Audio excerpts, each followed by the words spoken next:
going to call the Board of Adjustment to order. If there's anyone else, if there's any decisions of this board, they are final. If there's anyone agreed by the decision of the board, they may appeal to the circuit court within 15 days of the board's decision. Also, no permits or licenses can be issued until that 15-day appeal period has expired and no appeal has been filed. For information regarding the board's decision or an appeal to the circuit court, the Office of Land Use Administration will be your contact. As you come to the podium, we'll ask that you give your name and address for the record. I would ask that if you have an electronic device, you turn it on silent or off so we don't have a disturbance. If you have anything you wish for the board to look at, that you give it to the staff now so that we don't have to stop to arrange that and coordinate dissemination among the members of the board. There's a 5-minute limitation for speakers, 4 in support and 4 in opposition to each of the variance requests. And I'll remind the board members to turn their mics on when they make a statement or a motion. Okay, we'll start with roll call. Mr. Davis? Here. Mr. Golden? Mr. Metcalf? Mr. Milling? Mr. Carroll? Mr. Morris? Here. And I'm William Guest. We have all 7 members present. It takes 5 to affirm a motion, either in support or opposition. And with that, we have a quorum and we'll proceed. I'll ask for a motion for adoption of the agenda. I have a motion. Do I have a second? Second. All those in favor of the motion say aye. Aye. Anyone opposed? Motion carries. All right, we're going to start in order. We have a holdover, which is 6488, 3373, 2960, 2766, 2733, 2696, 730. Well, that's a lot. This is 2 North Florida Street, 2504 Dauphin Street. Mr. Bird? We know your name, but for the record. Yeah. Jerry Bird, Bird Surveying, 2609 Halls Mill Road, Mobile, for the owners. All right, and this was recommended still for denial, so you want to tell us why we should consider otherwise? Right. The area that we're asking to use as a parking lot has been used as a parking lot since 1973. No more. We're not asking to expand that. It's surrounded by privacy fence. And the remaining portion of the lot, the R1 residential lot facing Hurlburt Street, do not intend to do anything with it. Apparently it's been vacant for quite a long time. I'm not sure how long, but they intend to just leave it as is. They would like to just continue to use the existing parking lot that was across the end of the R1 lot. It's paved. It has parking stripes. I don't know. City must have approved it somehow to put it in there. Staff report says there were other submissions over the years, some denials. I'm not sure what all of that is. The previous owner wasn't aware of it. The current owners were not aware of any of that. It's just that the current owner has an occupant that would like to have that parking space, as well as I think they want to expand the lot a little bit more because they need more parking places than what's called the minimum with city code. Okay. Any questions of the board for the applicant's rep? Okay. All right. Anyone in the audience in favor of the opposition, or of the variance request, I should say? Anyone in opposition to this request today? Okay. One at a time, if you'll come to the podium. Good afternoon. Your name and address, please. Alexandria West, 7 Hurlburt Street. Okay.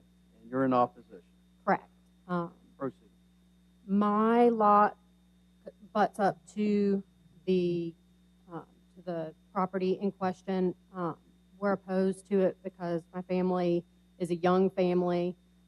It would be detrimental to the public welfare. There's lots of young families on this street, which would alter the essential character of the neighborhood. There's already been one pedestrian fatally struck in this area, and it would cause lots more traffic. And for these children that play together on this street, it would be very dangerous. Have you seen the lot utilized in the past? No, there's 2 lots that are grass, that have mature landscape. Then my backyard has a privacy fence that's currently falling down from hurricanes from 2 years ago. The both parking lots have maybe 2 cars in them at once. They don't need extra parking. Okay, in question, your lot is on what side of this property? My lot is on the north side, correct? So that would be your, Yes, sir. okay. Any questions of the board for the neighbor? Mr. Chairman, Yes. first staff, they're not planning any access from Earlbert, are they?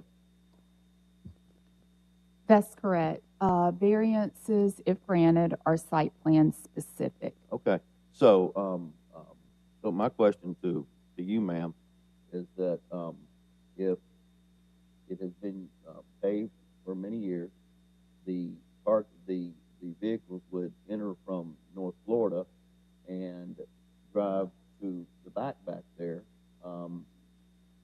And so I don't understand how you think that could make things unsafe. Currently, the 2 empty lots are unpaved.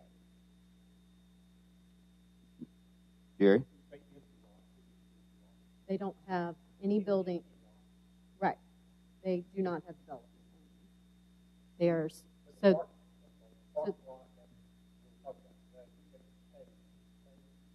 there's a parking lot directly behind me that.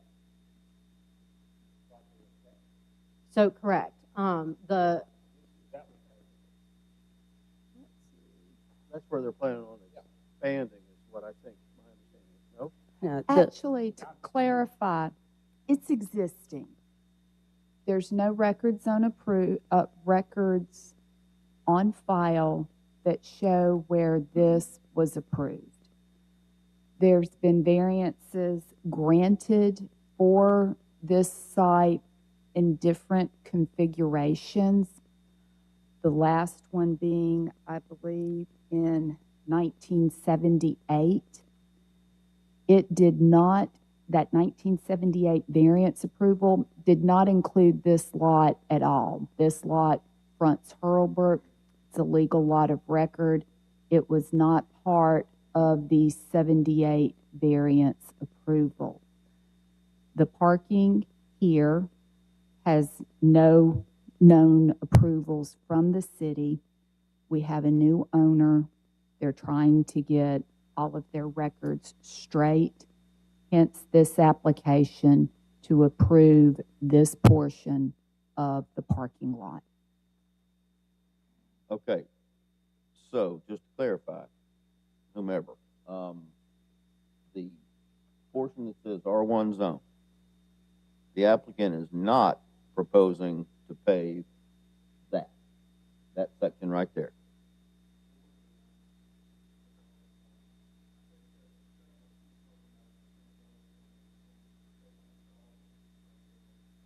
right.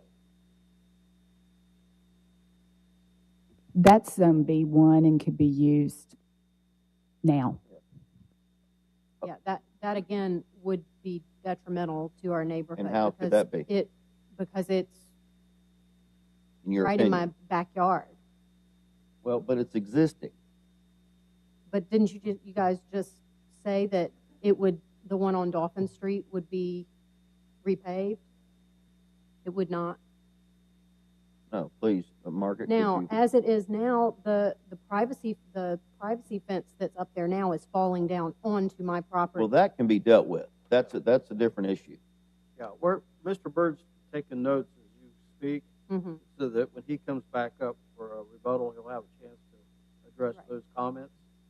Okay. But we want to make sure the board understands your position. Now, already at all hours of the night, people cut through that parking lot from Dauphin Street to Florida Street, all hours of the night.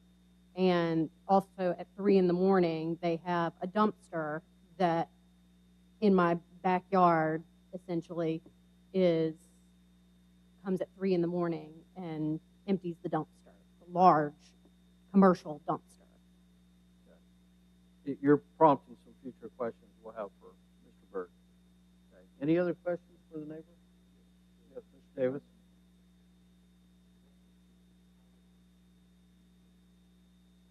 So there was a fatality several weeks back down on Kenneth and Old Shell, and it's become increasingly more dangerous as a pedestrian in the Ashland Fire Station area, just because the infrastructure is not enough so that pedestrians can safely walk. It's just a lot more cars. Okay. Any other questions? Once again. All right. Is there someone else? So, excuse me. Yes. So where is that dumpster in relation to that parking lot that you're referring?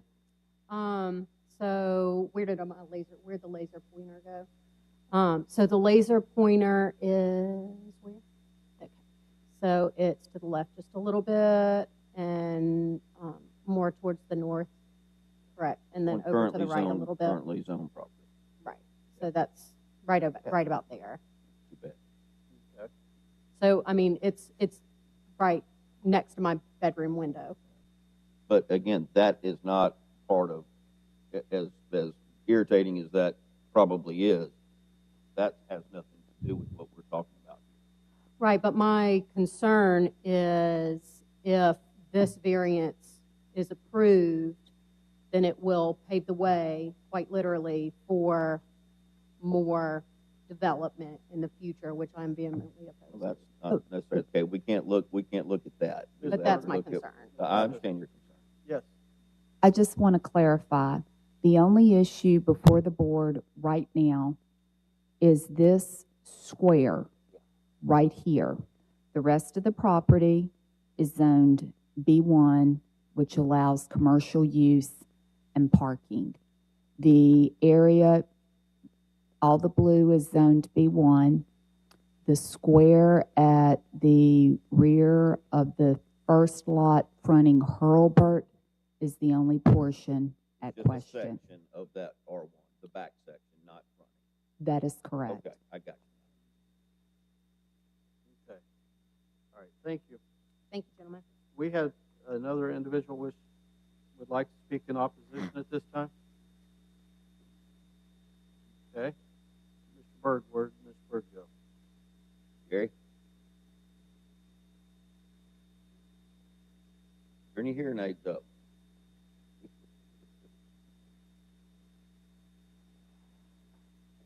All right. Do you have anything to say in rebuttal? Yes, would like to repeat what has been said. We're not planning any drives coming out on Hurlburt Street. The existing drives is what we plan on using. As to the fence that she's talking about, that will be repaired or just totally replaced. And they're willing to work with her as far as whatever, I don't know. Have to have an approval to go above 6 feet. But the dumpster, that location has not been decided yet. But we try to accommodate her, put it over on the B1 side, the business side, or limit their hours. I didn't know they run around at 3 in the morning, but they may. But all we're looking for is just to resurface the existing asphalt parking lot and restripe it. All right. Any follow-up questions? I do. Jerry, Miller. can you expand just a little bit on the development and kind of, it's my understanding they're going to be taking that building and completely redoing it for medical use. Is that right? Is that not right? I've been told that, yes. I don't know what type of medical use. but that's the reason I think for the additional parking spaces that will be or required. medical type use. Yeah. That's not right. Okay. Any other questions? All right, I would say that concludes our public hearing on this application. If the owner is willing to address the concerns of the neighbors, I would say that would be good, whether it was required or not by this board. Bless you. With that, I'll open for a motion. Mr. Chairman, Yes, sir. I move for approval with one condition, that the fence is repaired or replaced. What Happen. height? Excuse me? What height? Well, what's best for everybody? Well, I mean, the board can technically, because you're residential zoning to residential zoning, fence is not required. Right. As part of the board's approval, you can require the provision of an X foot, 6 to 8 feet tall wooden privacy fence. Well, we suppose public, but I would say up to 8 feet.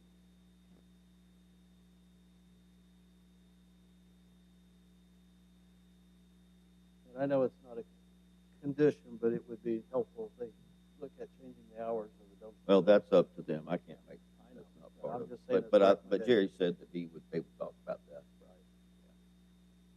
I have a motion with a condition. Do I have a second? Second. Have a second. Any further discussion? All those in favor of the motion say aye. Aye. Anyone opposed? Okay, motion carries. All right, we'll go to application 6489, 6258, 4827, 4826, 4549, 2439. I think we'll see the same applicants represented. 1260 and 1262 Government Street. Jerry Bird, Birdsville Van, 2609 Halls Mill Road, Mobile.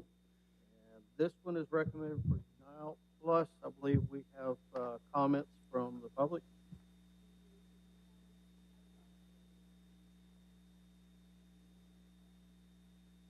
Okay. We had sent an email in today, I think. Maybe we sent it to the owner so that he could show the neighbors. We would like to ask a 1 month holdover, 1 meeting holdover, so that the neighbors and the owner can meet concerning the rezoning, subdivision, and the neighbors are looking to put some restrictions on that portion, which comes up 19th. So then the Board of Adjustment meeting would be after that. Okay. So that, as the owner's rep, you're requesting a 30-day? 1 meeting. That's 30 days roughly. Okay. All right. Well, we have people in the audience, so I still like to give them the opportunity. Does anyone have any statement or comment regarding this application? The owner's representative is requesting a 30-day holdover. Since you had taken the time to come down here today, I want to make sure you have the opportunity to speak.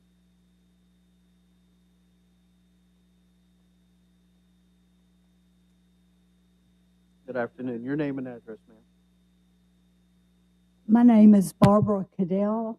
I'm the property owner at 1321 Dauphin Street. I'm 3 blocks down from the proposed desecration of the property. Okay, now, I am, before you continue, I want you to understand, the owner wants to meet with the property owners? yes, Okay. but many property owners are very concerned of not only about the past behavior of this applicant, because they've gotten I believe it was 1999, they got a variance to have a car wash on part of this property, and they have not complied with all the terms of that variance. They've been cited for environmental violations several times. So we have some very real concerns with them and their ability to do what they say they're going to do. We are also concerned because the variance process itself goes with the land. So if this owner decides to sell, as you know, that variance goes with whoever he plans to sell to. He doesn't have, there are many deficiencies in this plan. And it would be our preference that we not keep pushing the can down the road. You all are going to do what you're going to do, but this is a very serious thing, and it makes me believe that what I'm saying is not important, that his property rights and his ability to increase traffic and to improve, to provide environmental degradation. When you have trucks rented, when you have cars worked on, you've got a certain amount of environmental degradation. And nothing in any of these plans addresses that. So you've got some real problems, and you have some neighbors that care enough at the drop of a hat to come down here. So please take that in consideration. And I appreciate you allowing us to speak. You'll be receiving written comments as well. I know you've had some written comments. Before you depart, when is the planning commission is when the next? There are 2 applications pending. You have a rezoning application pending before the Planning Commission, which is currently set for their meeting next week on Thursday, February 19th. And then the applicant is requesting a use variance for the truck leasing. Above and beyond. Let her finish. Yeah, please. Use variance for the truck leasing because their proposed rezoning still would not allow that use. And they have asked for that application to be held over to the board's next meeting, which is February 6th. Okay, I just want to make sure you were aware of the planning. Yes, oh yes. No, we're very aware of all of that. You didn't have written comments today from me because I thought that this was going to be held over. And now it turns out that it is. But it was only held over today. You only decided today to hold it over. We haven't decided yet. Right, It's been requested. That's correct. But I still, anytime anybody comes here, we always try to give you the opportunity because you may not be able to make it next time. Yes, sir, and I appreciate that. Thank you. Mr. Chairman? Yes. Ma'am, I have a comment for you. Yes, sir. I'm a neighbor as well, Mhm. really right around the corner. Mhm. And I share your concerns, and I promise you that your concerns are given consideration here. But I'll also state that you mentioned one of your concerns about the environmental side. Mhm. Unfortunately, that's not part of what we do. We have to look at other factors, but I will tell you that I'm personally concerned about it, and I just want to tell you that you are appreciated and heard. I thank you very much. The proof is going to be in the pudding. All right. All right. Do we have anyone else that took the time to come today that wants to speak before we have a vote on this request? Yes, ma'am. You're welcome to come down. As Mr. Metcalf said, we take your time serious that you come down here to speak with us, so we want to make sure you get the opportunity. Thank you. My name is Betty Champion. My address is 116 South Georgia Avenue. I have property that butts up to property that's in the other portion, not necessarily the filling station itself. I just want to go on the record. I really have a question. If this variance is granted, can they go back to what they were doing in 2019 when we had budget trucks out the wazoo on that property? They used a grassy parking lot. They used the parking lot next to the filling station and in the filling station itself. The neighborhood organized, and that was when I think they were found to be not using that property according to what they were currently zoned. So mainly I just have a question. If they are granted this variance, can they repark the budget trucks that they have removed to another property right now? Thank you. Thank you. Yes. Now, they didn't ask for it in this request. They would be limited to parking them in the paved areas, but that is the purpose of this application, is to allow the truck leasing at this location. Did something prompt this whole, Complaints okay, because trucks were there okay. or That's how all this signage. got started. Yes. I have a question for staff. Yes, sir. I've seen that too because I live in that area, and I was wondering, since y'all stated today, for my clarification, how do, I say, a business come in with truck rental facilities when it's not zoned for it, or how does that work? I'm trying to understand. Essentially, it just operated there without any approvals. We've had this occur at other locations, like the storage unit locations, where they've come and asked for a variance because of neighbor or residential complaints. So this is not new to the board. Mr. All right. Chairman, I have a quick question. Margaret, the rezoning application, what's the purpose of that? Do Okay. you know what's, I can't remember the specifics, but I can tell you the purpose was to bring in this B1 lot and rezone it to B2 as So- well, to be consistent with the other? to be consistent with the rest of the property, but right, and they're consolidating, I can't remember where the lot goes to, but, they're consolidating and creating one lot, and so that would create a split zoning situation. So the rezoning is to make this overall boundary all B2 zoning, but the variance for truck leasing is needed because that is not a use that's allowed in a B2 district. That's correct. So there's not a site plan that goes with the B2 that's proposing any kind of additional development or anything like that outside of their variance request for the truck leasing? I know she's doing a quick internet search. She's doing a quick internet search. I cannot answer your No question problem. right off the top of my head. Ma'am, come on down. Your name and address, please. Catherine Flowers, and I'm speaking on behalf of 151 South Ann Street, which is right across from the Griffith Shell. It's where All Saints Episcopal Church is, and we are opposed to it. It's a bad traffic intersection. All Saints gets wrecks there all the time, and coming in and out of where that the car wash, and we're opposed to right on Government Street having a big group of trucks in and out all the time. It's just, I know I wouldn't want to live behind that.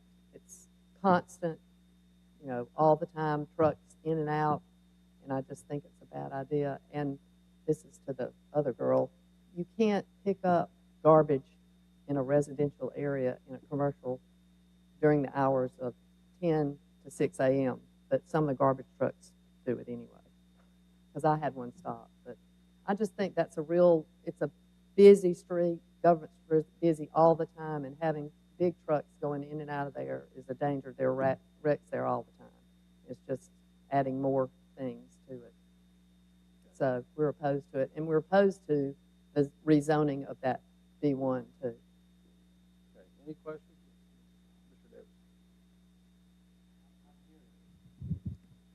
From your group, a lot of frustration as it relates to what's happening here. A lot of mistrust on behalf of the owners. I'm hearing this. I'm listening very carefully to you all. Mr. Chairman, I guess my question is, although we have a motion on the floor, do we have to honor that motion, or we can vote that motion down? Because I think these ladies came prepared to deal with this today on this level. I'm sure we could, but our precedent has normally been to hold over at the request of the applicant. I'll just say that this was before the planning commission. I'm not sure if that came out clearly. This has been the planning commission's agenda twice in the last month, I believe, and has been held over so that they could have this neighborhood meeting this week or next week. So it's my opinion it's best that we hold everything over until that neighborhood meeting to see if there's any resolution. That's not a legal opinion, just from what the planning commission's doing and what y'all are doing. I'd be better to work kind of together on that issue. I have one other thing to say. I live at 922 Contive, but I was speaking for 151 because it's right across, but I'm not, but 7 blocks down. But being on, my lot is on either side of 2 commercial properties, and I feel like it's real hard for the homeowners. Things get approved, and then it just falls apart, and there's nothing you can do about it. I have problems with several things, and I just, you know, I Mr. hope Chairman. y'all will consider that. Based on what Mrs. Flowers is saying, this is what I'm hearing from the speaker, especially when the first speaker gets up and says, proof will be in the pudding. It appears that this board or the other sitting boards that are here for the citizens are not operating on behalf of the people. And I'm hearing that. I'm sure that Resounding. I hear that in the statement, yes. Yeah, I'm hearing that. And I don't want to be a part of prolonging and not bringing about some relief when a complaint comes before a board that I'm sitting on. All right, any other questions or comments? Do we have anyone else in the audience that has something to add? Because you're allowed 4. Anything new to add, let's put it that way.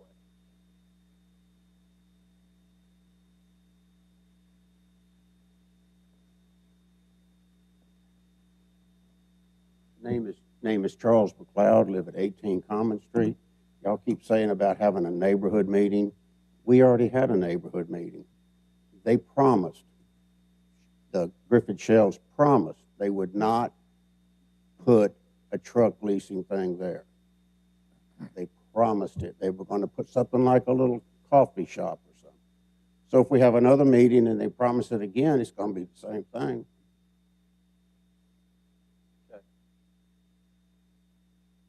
I'd love to have another meeting with them, but That's, from what we're hearing from staff, that's what's being recommended from the planning commission, I understand. And prior to our decision, whether to hold over or for us to see this application next month, that'll come out obviously in the outcome that any provisions, I guess, that may occur. I can't really say any more than that. all right. I just wanted to bring that up. We've already had a meeting. I appreciate it. That's good information. But it's probably going to be the same thing. Thank you. All right. Any questions of the board? All right, Mr. We've hit our 4. No, ma'am.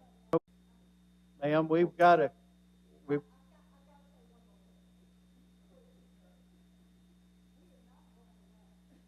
Well, I have to maintain a certain meeting decorum.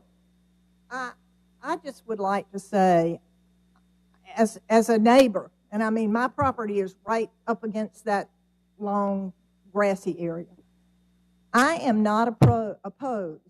I realize that Griffith Service Center is having to do things to keep the money coming in. I mean, all small businesses are in trouble these days. I am not necessarily opposed to a budget truck rental that operates out of there. They told us, and I don't think he's right about they promised they wouldn't have one. They told us that the trucks are leased online, and I think the people may have to come in and sign something. I'm not sure of the actual details. But they don't park the trucks at the service station.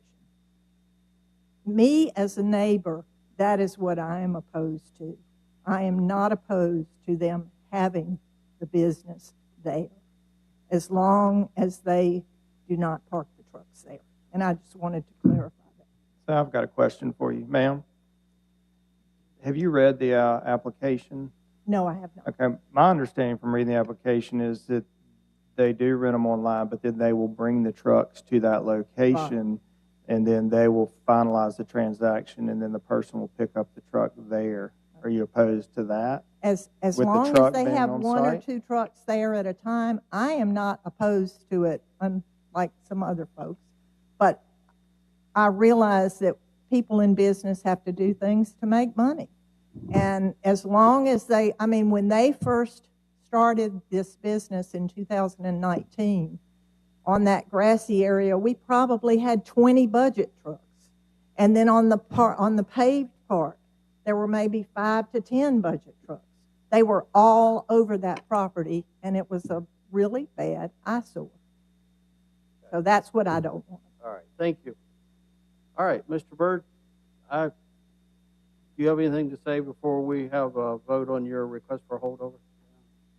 I think the owner asked, we would like to hold it over, but yes, like the lady said right there, our request is to utilize that lot as a pickup drop-off.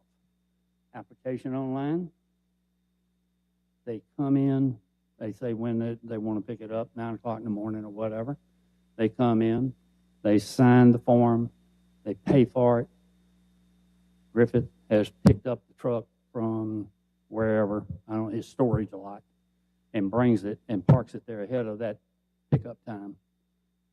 They sign it, he hands them the keys, and they go. They bring it back to Griffith, they check it out, they clean it up, and deliver it back to the storage. But Mr. Davis? I agree with my colleague, Mr. Metcalf, and with Mr. Byrd here. That is what happens. There may be a time where vehicles are being held waiting on pickup, but they are stored somewhere else. They're not stored, like you said, on Government Street. I know that for a fact. Okay. All right. I think that concludes our public hearing on this request. The applicant's requesting a holdover for 30 days, give them time to go through the planning commission process and hopefully a meeting with the neighborhood. Chair, entertain a motion. So moved, Mr. Chair. I have a motion for 30 days. 30-day holdover. For a 30-day holdover. Do I have a second? Second. I have a second. Any further discussion? All those in favor of the motion say aye. Aye. Anyone opposed? Okay, it's held over 30 days. Okay. You got your work, or your clients got some work cut out for them.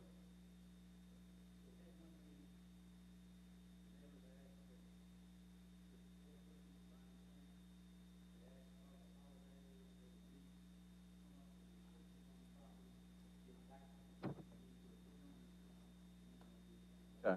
Well, we'll see how it works out. Mr. Chairman? Yes. Can I just say one thing for the benefit of the people who came? I wouldn't take our holding it over for 30 days as any, indication of leaning one way or the other. I mean, as far as me making that motion, that's customary, and that's what we have done. When somebody requests that it be held over for some reason that they want to try to work out an issue or something like that, based on my time on the board, we have always done that. I think that's the right thing to do. So I just want to Especially all when for we that. know that it's going through planning for further, they've held it over so that we get things kind of in the right order. So we do appreciate you coming down here. And Mr. Davis is right. We listen very closely to when residents come in here, believe it or not.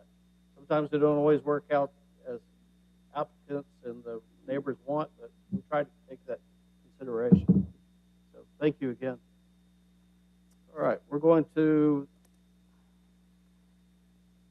application number 3, I believe, which is 6491, 6402. And this is 755 Monroe Street. Is that correct? Yes, sir. Your name and address. Taylor Atchison, 926 Contest Street. Okay, and this is you're requesting a holdover as well, or the staff's recommending a holdover? Mr. Chairman, if I may. Yes, The staff recommended a holdover. However, late last week, the applicant submitted his right-of-way approval applications for the signs, for the sign to be in the right-of-way and the trees. The only thing really before the board right now is to only require the planting of 4 trees on this site. Staff would be agreeable or can recommend that those 4 trees be allowed if the right-of-way approvals are not granted, however, that those 4 trees have to be planted on the private property.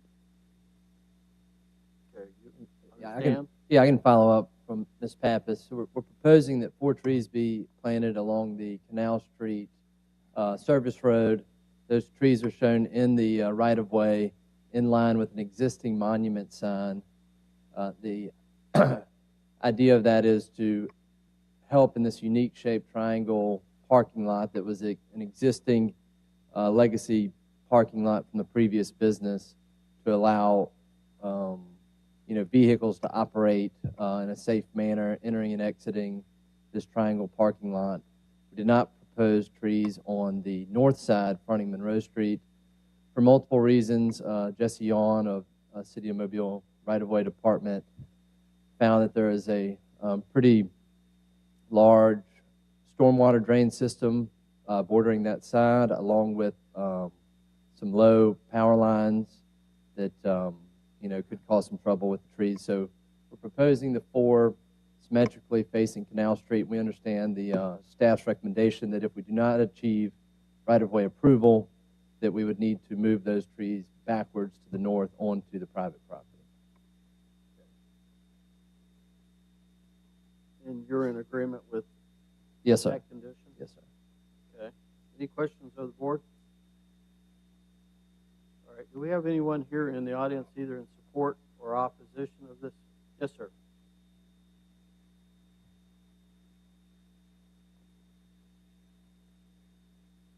Name and address, sir. My name is Alec Brown. I live at 163 South Jefferson Street, which is located at the corner of Monroe and Jefferson Street. My concern is eliminating any of the screening requirements on the north side of the property. I understand engineering's concerns about a tree with an invasive root system being placed there, but it seems to me that there are other options under the code for hedges or something of that nature that might not be quite so invasive or so detrimental to power lines or sewer lines. My back porch faces this parking lot. I would just really like to see some screening located there because at various times I've witnessed individuals out there that are urinating in the parking lot. They can get kind of rowdy out there at night, those kinds of things. So some screening would help to eliminate some of that problem for me. And like I said, I would hate to see that requirement eliminated when there might be other viable options under the code to address this. Okay. Any questions of the neighbor? Quick question. Do you have any screening or fencing on your property? I do. I have a privacy fence. However, when you walk out on my back porch, you can actually see over the top of that. All right. Anyone else in the audience that would like to make a comment? Yes. Thank you, sir.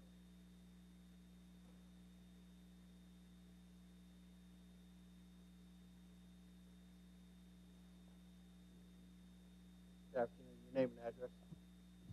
My name is Dandy Dahlbear. I live at 157 South Jefferson Street, about 3 houses up from that. I've been down there about 40 years. But anyway, one of my main problems with the parking there's no barrier now, and all the trash that gets thrown out when they come out of these bars with their cups and bottles, which I know they're not supposed to, but they do, or they're in the parking lot drinking it. It gets deposited on the ground, and it floats around the corner in everyone's yard. And any type of screening, or as much screening as we can get around that parking area to contain it, would be helpful. If they would just go out there and pick it up, it would be better. But that's not going to happen. Any questions? Of the board? All right, thank you. Anyone else that's here today would like to speak on this application? All right, sir, you got a chance for rebuttal or response? Thank you. Yeah, if I could respond first to the trash, I do understand that concern. We try to control it best we can, and to my knowledge, we do have an employee that, or not an employee, a contractor that's paid to monitor trash on Friday, Saturday, and Sunday mornings. I will certainly check with our management staff to see if that is still in place and happening, and make sure that it is. That was something we agreed to with staff on a planning commission approval, and I will certainly check to make sure that's being upheld. It is a gravel parking lot, and under the Downtown Development District Code, the parking lot screening that is required, or is what is required of us is trees based on I think it's 25-foot centers. So there's not necessarily a hedge or any sort of fence that is required. Mr. Brown's residential lot, I understand his concern, is the very tip of that triangle that is across the street from his house.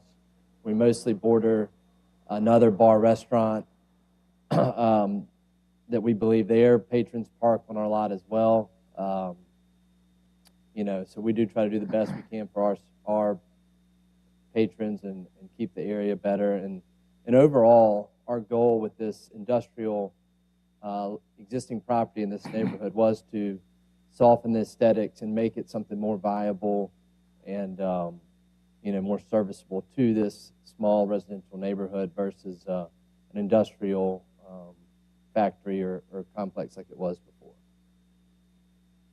Ms. Pappas, the opportunity to use some kind of vegetative screening or landscaping, that's still within the board's purview. But going back to, not the use of trees along the Monroe Street, because that is of concern to city engineering. But shrubbery and other landscaping would not. Shrubbery, some type of low wall or fence, the board can make that a condition of approval. Okay. I'd be kind of reluctant to do a wall if the right-of-way situations. It's on private property, that's not a factor. And just to clarify on that, if a wall or a structure of that nature was proposed, it would vastly reduce the maneuverability of the piece of land, therefore vastly reducing the amount of off-street parks we could get on this triangle. I didn't design this parking lot, it was existing, but one of our neighbors' biggest concerns is on-street parking. So we do want to achieve as many off-street parks as we can, and still serve the neighborhood best we can. And any sort of structure like that would certainly impede a lot of parking spots. What about the proposed vegetation to minimize, and that softens it, which appears to be in line with what you're proposing? I am, if that's something the board is wanting to consider, we'll do it. I have concern about a hedge and the damage that it would constantly be under and not look up to what you might want a hedge like that to be. Again, there's parking from the neighbors across the street, and different patrons. It's a unique piece of property for a parking lot that's existing, and I think the large above required size trees that we're planning to plant will be able to maintain in a quality that suits the neighborhood. Those are on the opposite side of the property, though. Sir? I said those are on the opposite side of the property, though. They are, absolutely. They're at the entrance for sure. And we do border a residential property, on that side at the very tip of the triangle. And like I said, we'll consider anything that's put on us, but that is my concern about a hedge is that it'll get. We put some posts in and a wire rope to try to maintain people in the parking lot, and they were constantly knocked over and it left a worse look to the parking lot. Damaged stuff out there versus the kind of clean gravel road. Okay. Any other questions of the board? All right, that'll conclude our public hearing on this application. Thank you. Thank you. Based on the comments from the individuals that are adjacent or within the general proximity, I would agree that maybe some hedge or landscaping should be considered, at least, if this board should choose to approve it. With that, Chair, entertain a motion. Oh, I have a question. Downtown Development District, don't they have some specific plans for landscaping options and hedge and things like that? Yes, the problem here, it goes back to here. City engineering is highly discouraging due to the city's drainage system being How in about there. coordination with? I do not want to speak for city engineering, but I know that it was pretty clear they do not want trees here. No, I'm not proposing trees, but or some landscaping to kind of soften and maybe control. Yes, and I would also, if that is approvable by city engineering, I would suggest maybe that also go into the right-of-way approval request that they have pending, simply because there is a very difficult dynamic going on in this area. You have an industrial use that is left. You have a commercial use that has moved in here as well as across the street. You still have all of the residential, but you have a high demand for parking. So as much parking as can be accommodated, is part of that overall balance that is trying to be achieved. Mr. Chairman, city engineer would be more than happy to look at any anything that's suggested. What we do is we try and keep any required parking, required landscaping, required screening walls, any out of the right of way.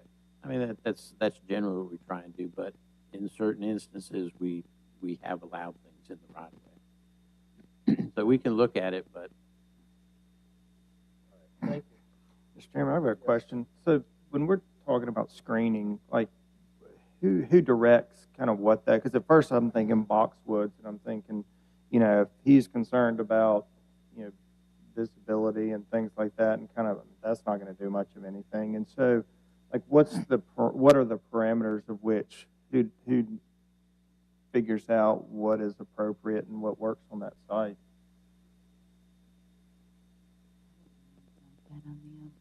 I'm concerned if it's left up to Taylor.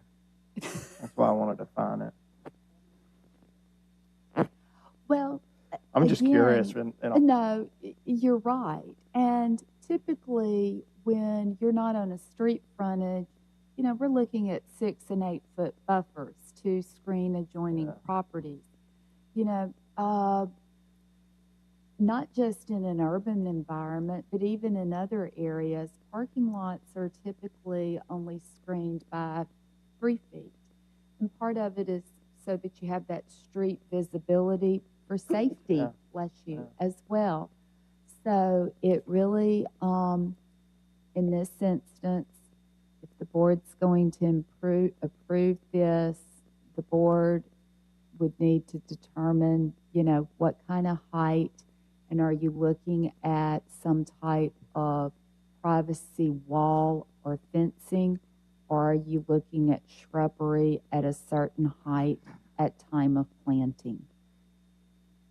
I mean, I personally feel like that it is tricky in these neighborhoods. Even on the Griffith Shell thing, when we're talking about the balance of commercial and residential, and that residential was there a lot longer than the commercial, but I like the idea of them coexisting and working together and them, not being segregated. And so to me, as far as an olive branch and trying to work with the community is try to figure out where's that balance or happy medium where maybe there is an edge that's more defined so that it keeps litter and things from blowing. I don't see how you're going to get a screening that will, block it from the gentleman's house, but maybe there's a compromise there. Well, and the other thing is too, and it's been going on back to the prior use, this area has been used for parking, and it most likely, while this line shows the private property boundary, and it's not perfect, it's not gospel, but more than likely the parking has extended beyond that. If you require some type of screening on the property line, that's further restricting the ability to the number of cars you can park there, which then moves them out into the neighborhood. Which I guess gets us back to, does it make more sense to hold this over until we see what the determination is on the right-of-way and then make a decision from there? Yes, because I can, although the applicant did not include it in his application, I can ask for some feedback on putting some type of improvements on the Monroe Street side, be it a wall, a fence, or shrubbery. I personally, and again, I'm only one person's word, I feel like a wall is probably overkill. I think that is a delicate When I site say and trying wall, I mean like a masonry 3 to 4 feet high. Yeah. But even then. I personally feel like vegetation or something, that softens it up. But again, Well, and holly deters people from acting ugly. Taylor, does it cause a hardship for you or for y'all? If you do some type of, I know it's a maintenance, item, but as far as just trying to create some kind of compromise and. For sure. I would consider, if there's a landscaping idea to soften the parking lot, to help the aesthetics of the neighborhood that doesn't impede the parking, I'm all for that. I hate to install a hedge down that line that doesn't achieve what the neighbors want in controlling trash and blocking people from doing certain things. At times, I could argue a large hedge could promote some misbehavior as screening, from what was referenced by Mr. Brown. But it wouldn't fit into the parking screening guidelines, but I would certainly consider some sort of landscaping out on the far west corner. Again, I think achieving the things they're asking for is going to be challenging by way of a vegetated hedge, but we could certainly do some landscaping to soften the area. A good amount of landscaping on that western point, I think, would be good. That would be nearest both neighbors here's houses. I think it wouldn't impede any parking. Could give a better residential feel to that kind of harsh corner. It may be a line of sight issue for traffic because there are a lot of cars that kind of, especially in the last 18 months that we've been dealing with cut-throughs from the Canal, Broad Street intersection. That Jefferson's been a big cut-through for people. You can almost see it on the overview there. People just weave through there real quick, so that would be something I'd have to consider with traffic and engineering. Like I said, you can see a car on that screen that's pulled all the way to the curb. My concern is, again, planting something that gets destroyed and doesn't serve its purpose.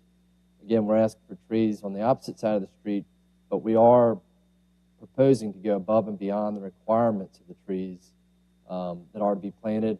We've planted several trees in the parking lot up against the building that were not required, and want to continue increasing the landscaping around this harsh commercial building, and want to put money into doing that, I'm afraid I just don't know a way to achieve that on that northern boundary of the Monroe Street parking lot that is not just going to be ineffective. Go ahead. I mean, You have any more questions? Recently, we had the warehouse and the issue about parking in the right-of-way, whether or not that's an acceptable practice. Wasn't that an issue? I thought parking wasn't permitted in the right-of-way. It's not. The problem with the Sidney Phillips hot site was it was not a pre-existing condition. This has been going on, I believe, since prior to, it goes back to the industrial use. Right. But still, parking in the right-of-way is not something we should be considering. That is correct. All right. I think we know that the answer to this application is to hold over to give some time to work out some details. I would say since he already has his application for his right-of-way use agreement submitted, that instead of the March meeting, it should be the February 6th meeting. Okay. All right. Are you in agreement with that, or do we? if that's what y'all want to do, I'll whatever. All right. Well, at least that's what I'm proposing, but I'll let the board make that decision. All right. Once again, that concludes our public hearing on this application. Chair, entertain a motion.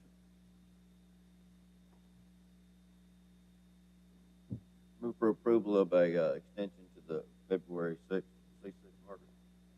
February 6th meeting. So hold over till the next. Okay. All right. Do I have a second? Second.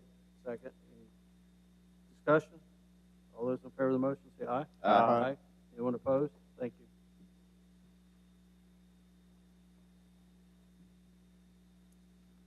All right, we're on application 6492-3565 regarding 6051 Old Shell Road. Is our representative from RICO here? Okay. I'm used to seeing Wade. I'm sorry. I forgot about that. My name is Jennifer Jackson. Good afternoon, gentlemen. Your I am address? here. I'm sorry. Your address, please. My residential or business? Whatever. Okay, business 3345 Halls Mill Road in Mobile, Alabama. Okay. And this application is recommended for denial as well. You want to tell us why we consider otherwise? Yes, sir. And I would like to give the floor to Reverend Urek from Sacred Heart, who would like to speak. I'd like him to speak first. Okay. And your name and address, sir. Good afternoon, gentlemen. Reverend Norbert Urek, address is 6051 Old Shell Road. I see that all the opponents have left, so that's going to be easier, hopefully. So I read the staff report. Thank you for that information. And first of all, I would like to show how granting us this variance is not contrary to the public interest. Actually, it is in public interest for that variance to go through. So we are a church. Sacred Heart of Jesus Catholic Student Center is a church located on Old Shell Road, and we serve mainly college students, young people in Mobile, mainly from University of South Alabama. But we also serve local community, non-college students.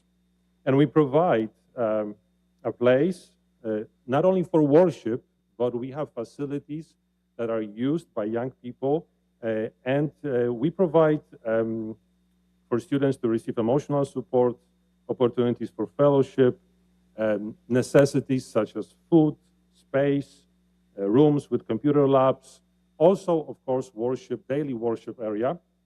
And we are available to college students who are registered with us 24/7. They all have access.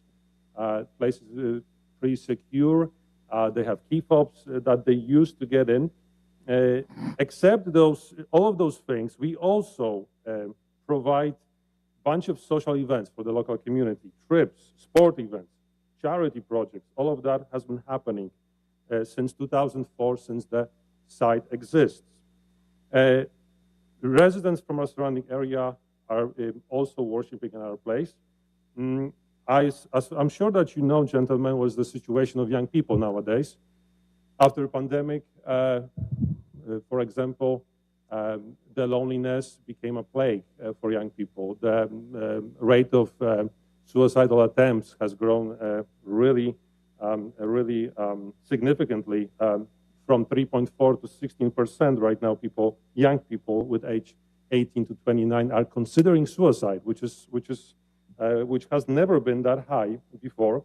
Wall Street Journal published research showing that 25% of people between 18 and 25 have considered suicide during pandemic. I can tell you from my personal experience as a priest, as a spiritual director, as a counselor, that this is truly the case, that our young people are struggling with anxiety, with fear, with sadness, isolation, with disability, emotional disability to build relationships in the community. Even dating becomes a problem for so many people nowadays. So we are here in this community for them, to provide them with all that they need spiritually and emotionally, and to make them whole again as much as we can, of course. This proves that we are here for the community, for local community.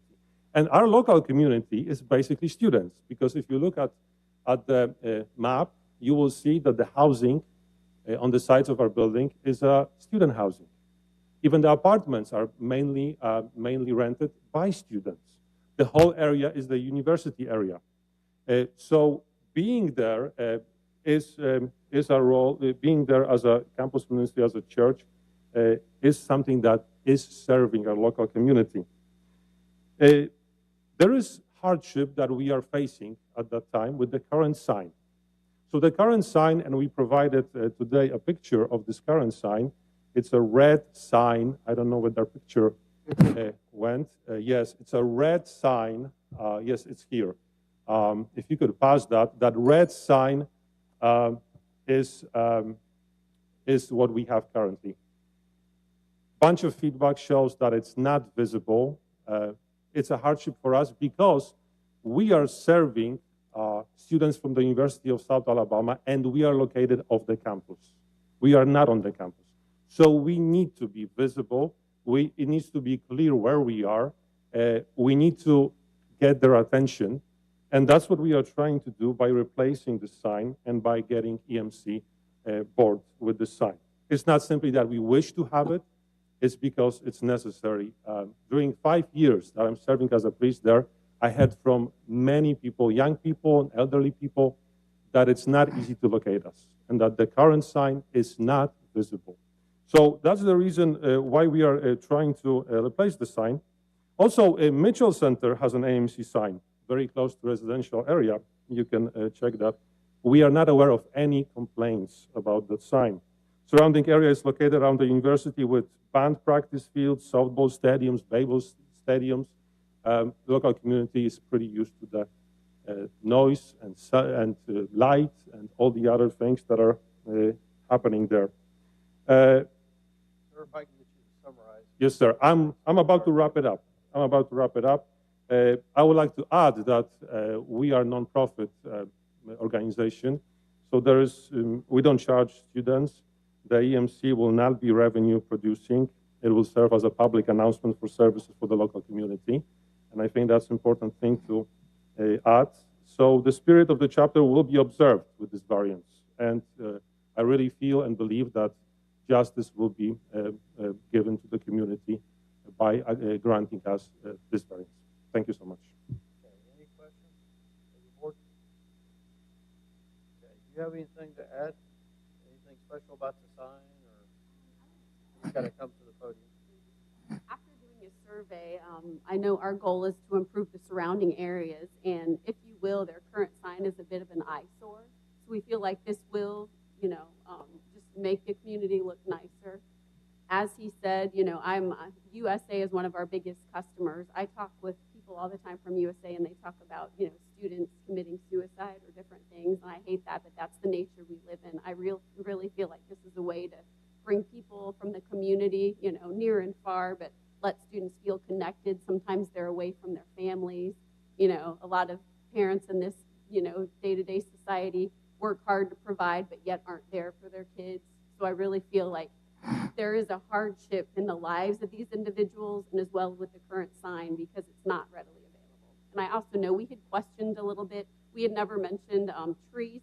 We will not be trimming any trees, but right now as their sign sits, you can't see it whatsoever. So this we don't ask to trim any trees, but this sign will sit up higher for all to see.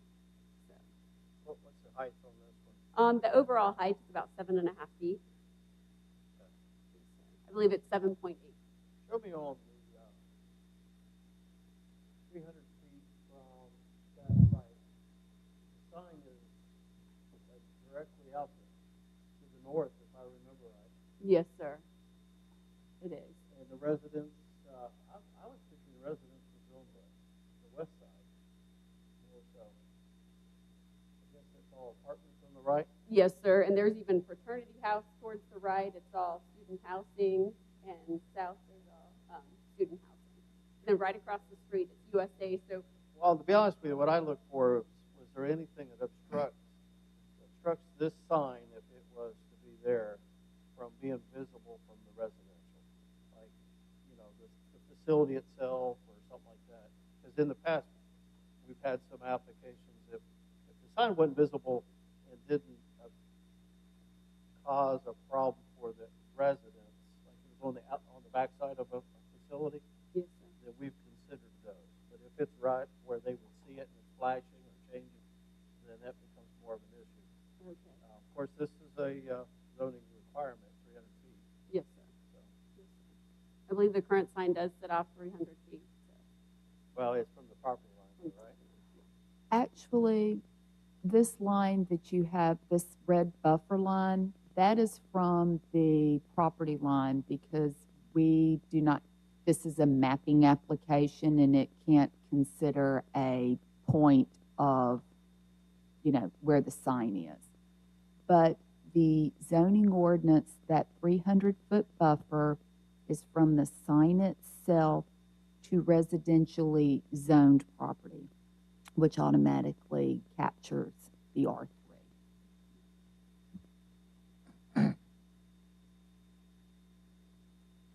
That's what I was stating. I work at South, so I see this area all the time, and I know exactly what you do. But I was also looking for a way from a line of sight it wouldn't be seen from these apartments, so that may not be so intrusive, or because some people don't want to see a light changing or whatever. So, but I couldn't find a way for you to put it on site and not still meet the intent of what you're trying to do. Mr. Chairman, I've got a question. Yeah, Mr. Miller.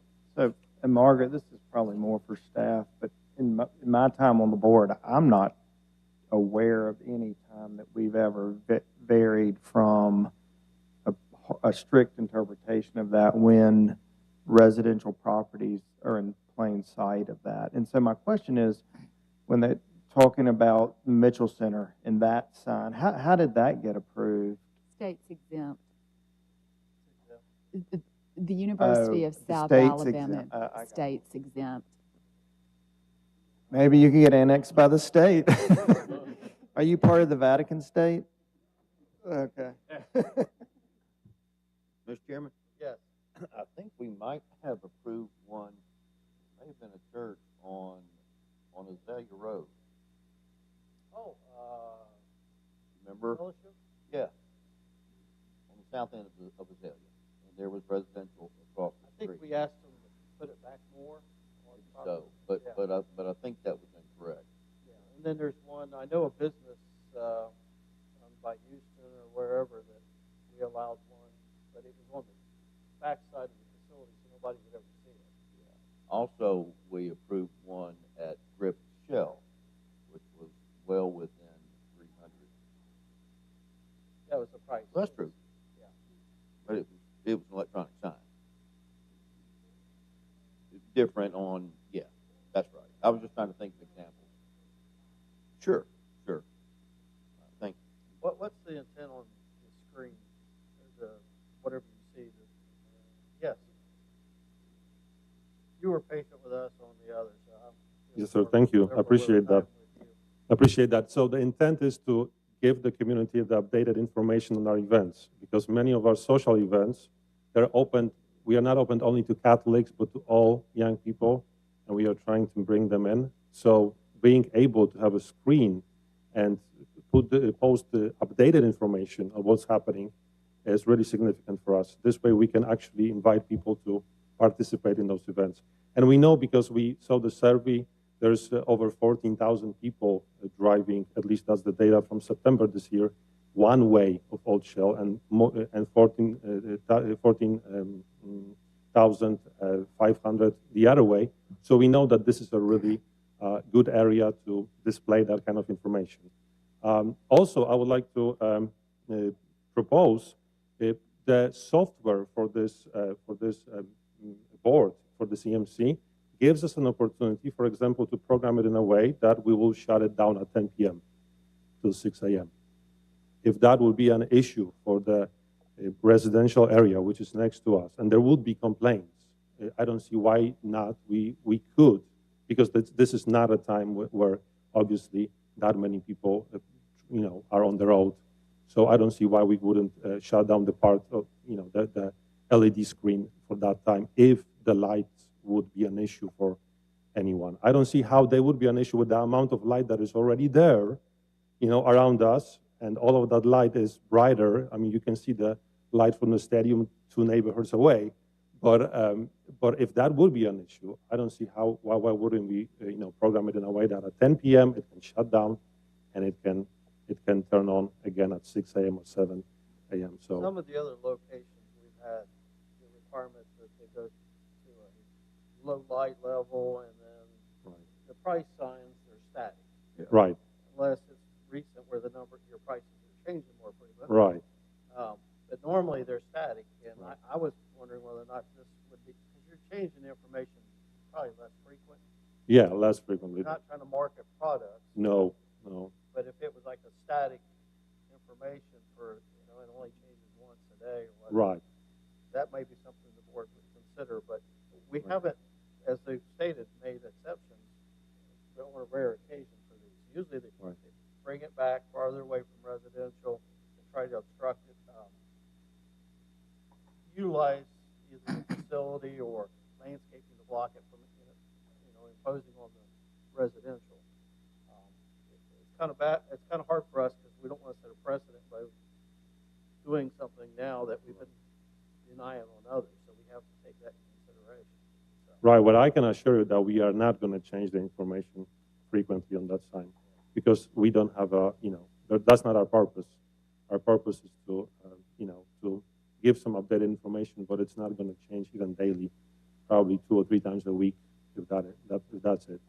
So I don't see that being a problem here, in this case. Yes. Ms. York found it was a sign for the Mobile First Church of the Nazarene, approved by the board in May of 2017. It's on Azalea Road near Village Green Drive. That's exactly what it was. There were 4 conditions. Sign must be located behind the existing freestanding sign to be replaced. The sign is to be oriented towards traffic along Azalea Road. Removal of the existing freestanding daycare sign. And 4, the sign is restricted to a static image after sunset. I remember some of the conditions, just not. All right. Any questions or comments from the board? This is going to become more frequent, I'm sure, as people go to electronic. So good for your business.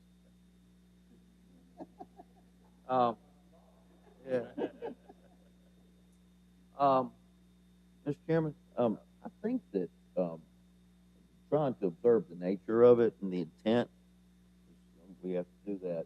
If you look at where that is, and if that sign is going to be oriented towards the east-west traffic, and if you look at those apartments, I don't believe those, let's just say the northernmost apartment building, I don't think those are oriented toward Center Drive. I'm not really sure about that. It just seems like, yes. Do they? All of those? Okay. Well, and so can you show me where the sign would be, Margaret? Where would the on the site plan? No, I know, but where on the subject property, where would the sign be?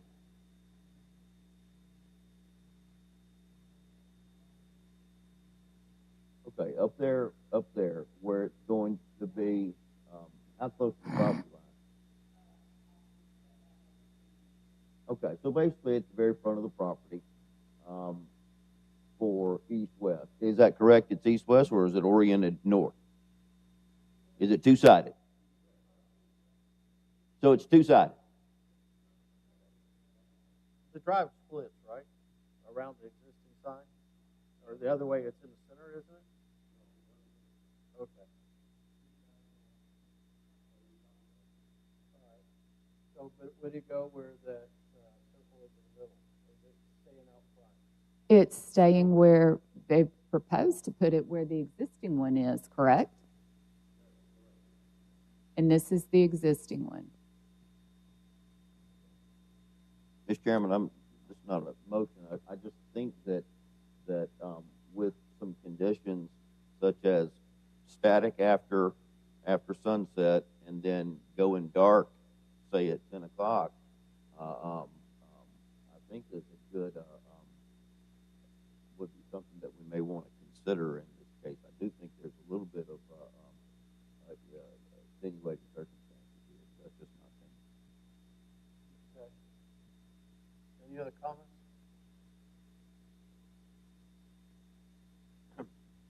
Students don't go to bed till after 10. Yeah, that's right. Absolutely. Yeah, right. Yeah, not asleep at 8 o'clock. Right. It's time to go home. The sign went off. Last call. Margaret, did you have another comment? If the board is looking to approve with conditions, the one thing that I think, and Mr. Anderson can correct me, I think it's going to be very important for the board to have some findings of fact, because the board has been pretty darn consistent on these types of applications. Yes, we found one, but if the board is considering approval, we're going to really need some findings to go along with that approval and those conditions. Yeah, and I'll add that we've denied quite a few of these as well. Okay, Mr. Chairman, question for both of y'all. Y'all come back up.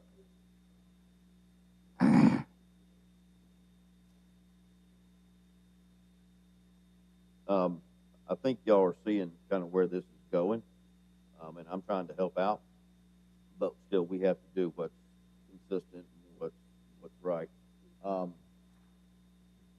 The one approval that we have done that was brought up, we made them oriented toward away from the residential, basically single-sided.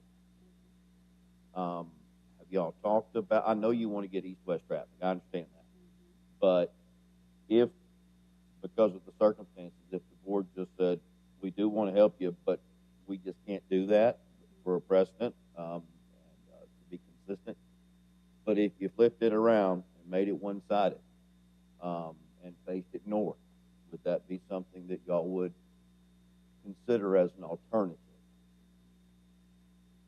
Or maybe y'all need to think about it, and maybe come back. Yeah, we would go with that if that would be the case. Okay. And again, we're not trying to hurt you; we're trying to help you. Yeah, I understand.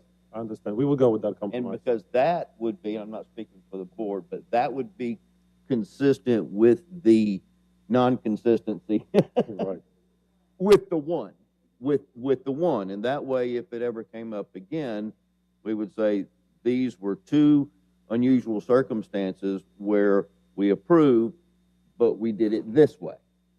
And so again, y'all could come back with a new plan, or if the board so saw fit to say approval of the sign if it's a single-sided facing north. Or you may want to redesign the sign and bring it back. I don't know what's the best way to handle that. And again, I'm not speaking for the board. Margaret, if would it require a comeback if that was the way? At one point, If no, that would not, if the board conditioned it to single-sided, Okay. oriented north, that would not require. Okay, so they wouldn't have to resubmit designs, basic. Right, basically the same type Correct. thing. Just one side. Yes, sir. You're right. You would be okay with that? I know it's a better sale for two sides. She's gonna have to give us a Because better two deal. sides that's is for twice sure. the money, right? For sure. At least twice. You know? At least twice. Let me Okay. ask you a question, though.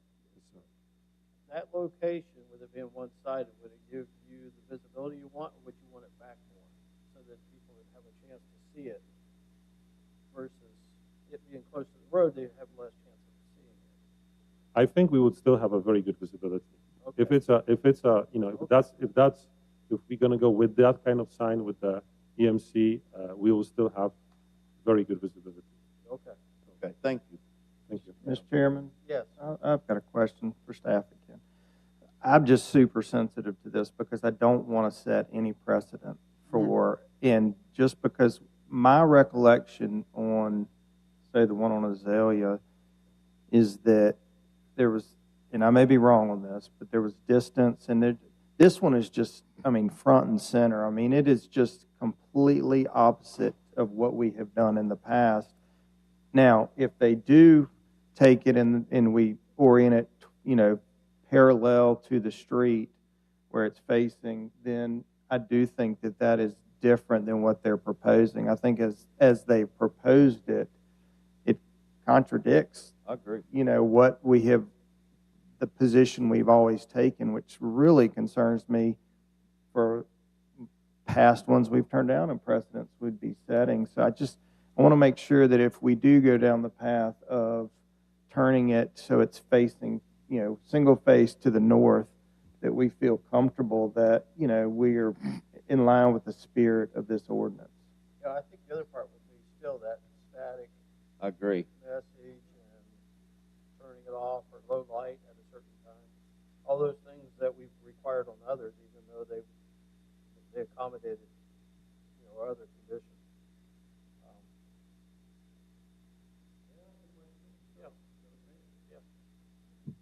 So I guess I don't understand fully the procedure. I didn't think that that you gentlemen operate by the law of precedence in those cases. I thought that since every variance is an individual case, Correct. it's always individual case. So, But it seems like once you grant a variance or make a decision, then you're going to be held accountable to exactly the same. the burden is on you to prove the hardship. Right. To start. Right. But it's a hardship of the property, and so, it's the burden of proof is on you to prove how can the property not be utilized as it's currently zoned or configured in order to, do whatever. And so, right. I think, in my opinion, there's interpretation on, what is the definition of fully utilizing a sign. And I think it's balancing it with, at least from my position, is with the digital reader signs. Within a community, if every single person puts up a digital reader sign along the corridor, to me, it's chaos, and it's not. And so I think that was the intent of the ordinance, was to try to minimize or limit that, and then also not create a hardship on the property next door. I understand. And so, although I guess from a precedence, at least the way I was referring to it is that, we're given a set of guidelines that we have to try to make decisions within. And if that's if we start veering from that for one versus the other, then that, to me, is what I was referring to with regards to precedence. Okay. Thank you for that answer. And as I mentioned, the hardship is there because we are technically, serving the university and we are off the campus, which makes it more difficult for student organization, which we are home of, for those students to actually find us. And the sign message board, electronic message board is really helpful because, as you know, that generation really loves everything that is electronic. So, I even thought of it being just a static sign, period. right. It just happens to be a digital process in which you update it, which is a little bit less intrusive on the other. Yeah, that's the reason why I ask questions, because I know how, back to the one we've approved, part of the justification of hardship, if I remember right, was that it's on a curve, right. a very fast, tight curve, and the way things were obstructed, they went through a little bit more, and the first time they came, they were denied. And then the second time, they came back with a better plan and justification. So I remember that there was actually 2 attempts on that one. So there was a little bit more to that one. There's one on Solly Road that we denied. And they set it back from the road, it put it 300 feet from the residential, and then they didn't even have to come to us again, if I remember right. Oak Ridge or Oak Park, something like that. Yeah. So anyway, you're not the first one. Okay, so from what I understand, if we comply with one side No, that's and up then to the static, That's up to this We board. were just talking. okay, We're talking through this, so right. there may be ways to put conditions in, then we still meet the intent. So thank you. All right, thank you. All right, a lot of talking on this one. I think that concludes the public hearing on that application, or this application, I should say. Any further discussion on the board? Okay, Chair, entertain a motion. Mr. Chairman, since I'm the one been flapping my gums on this, for the board's consideration, move to approve it with the following conditions. That it be oriented single-sided to the north, that it goes static at sunset, and that it go off at no later than 10 o'clock, say between 10 and 7 in the morning. And I think those are my conditions. Okay. Before we have a Yeah. final vote, we did have one public comment as well, I want to reference. Everyone has a copy of that? Yes. All right, I have a motion with conditions. Do I have a second? Second. I have a second. Any further discussion? All those in favor of the Whoa, motion? whoa. We need some findings. Before we go down there, I just want to say, if you approve this, make sure there is something in this fact situation that differentiates it to where we're not opening the door for every church along every street. I think what they're doing is great, but we've got an ordinance we have to enforce. Is there a hardship here? That's up to y'all.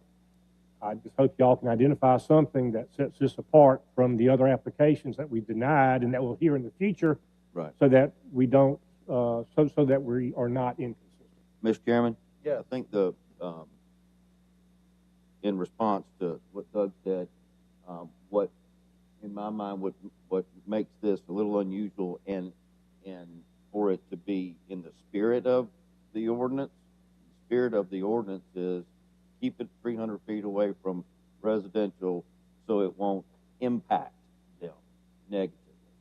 With this being facing the university and with the only residential is well to the south of this property, or excuse me, of where the sign would be, they're not going to be seeing anything because it is facing the university.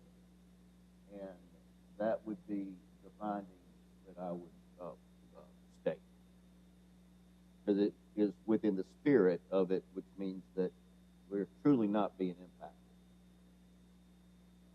I can Potentially. come up with. One thing we could say is that it is facing the University of South Alabama and the student community that the property is serving, and not the adjacent residential properties. Okay.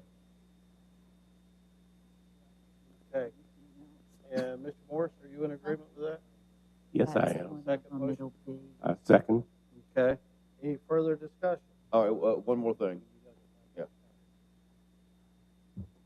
We're checking on the findings of fact. I'm going to.